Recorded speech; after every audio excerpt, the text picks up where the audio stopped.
Fala galera, segunda-feira, 15 de julho de 2013. Está começando a semana e o Jornal da CBF.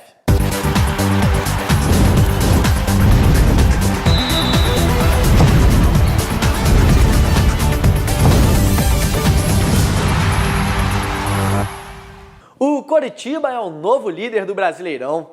Teve vitória do Flamengo sobre o Vasco em Brasília, goleada do Santos em cima da Portuguesa. Uma chuva de gols neste final de semana. Acompanhe aí. Com o gol de Geraldo, o Coxa venceu o Atlético Paranaense por 1-0 e chegou aos 15 pontos. Agora o Coritiba é o único invicto do Campeonato Brasileiro. No outro clássico da 7ª rodada, o Flamengo venceu o Vasco em Brasília pela contagem mínima. Paulinho marcou. O resultado deixou o Vasco na zona de rebaixamento e levou o Fla ao 11º lugar na tabela. Em São Paulo, o Corinthians perdeu para o Atlético Mineiro. Rosinei não teve pena do ex-clube e marcou o gol da vitória. No Mineirão, o Cruzeiro demonstrou força e derrotou o Náutico, com 2 gols de Vinícius Araújo e 1 de Ricardo Goulart. No primeiro jogo do técnico Renato Gaúcho na Arena Grêmio, o tricolor desbancou o Botafogo, até então líder. Sidorf marcou um golaço, mas o chileno Vargas fez 2 e garantiu a vitória. Em Salvador, Rogério Ceni fez gol de falta, mas não foi o suficiente. O São Paulo perdeu por 3-2 para o Vitória. Aloísio fez o outro dos paulistas, mas o argentino Maxi Biancucci, artilheiro do campeonato, fez 2. Dinei fez mais 1 e o rubro-negro baiano chegou à vice-liderança. O único 0-0 do domingo aconteceu em Criciúma. O time da casa e o Goiás não balançaram as redes. No sábado, o Fluminense perdeu em casa para o Internacional por 3-2. Forlan marcou 2 vezes e D'Alessandro fez 1 para o Colorado. Fred e Carlinhos balançaram as redes para o tricolor. Na Vila Belmiro, o Santos fez 4-1 na Portuguesa. Neilton marcou 2 vezes. William José e Giva completaram o marcador. Bruno Moraes descontou para a Lusa. Em Campinas, Ponte Preta e Bahia não saíram do zero. Muitos empates marcaram a 8ª rodada da Série B. Bom para o Palmeiras, que goleou o ABC e colou na liderança da competição. A Chapecoense segue na ponta da tabela após empatar em 2-2 com o Joinville fora de casa. Após estar perdendo por 2-0 no sábado, com gols de Ricardinho e Lima, os líderes reagiram e chegaram à igualdade no marcador, com Bruno Rangel e Soares. Outras 2 partidas terminaram empatadas em 2-2. Em Belo Horizonte, Rodriguinho e Kleber marcaram para o América Mineiro e o Bragantino fez com Andrei Giroto contra e Diego Macedo. Na ressacada em Florianópolis, o Avaí saiu perdendo por 2-0 para o Paraná Clube. Gols de Léo e Rubinho, mas reagiu com Tauan e Márcio Diogo. O grande artilheiro da rodada foi Richelli do Sport, que fez 3 dos 4 gols na vitória por 4-2 sobre o América de Natal. Marcos Aurélio completou o marcador.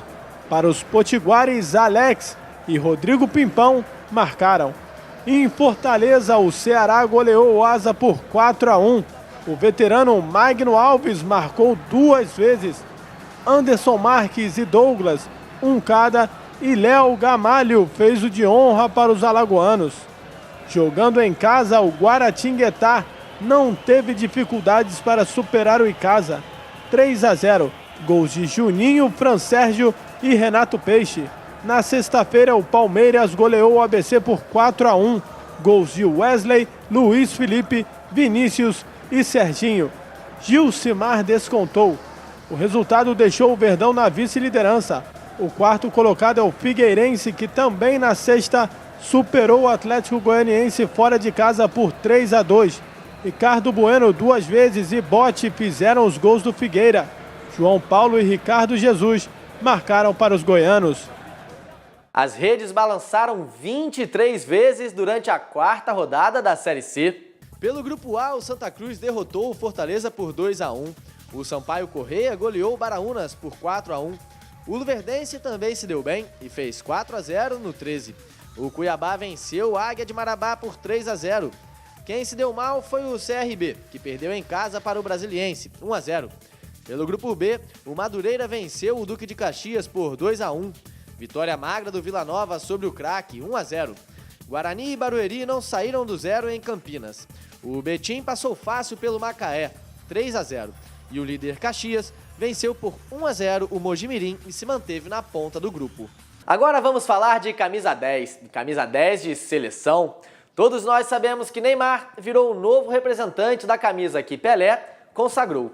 Muitos outros jogadores honraram o número 10 nas costas e um deles vai falar agora se aprovou ou não o desempenho de Neymar com a camisa. Eu achei legal por isso, né? Porque mostrou um cara de personalidade, sabe que o povo confia nele, sabe que é ele que é o cara que vai ter que fazer a diferença, mesmo sendo jovem.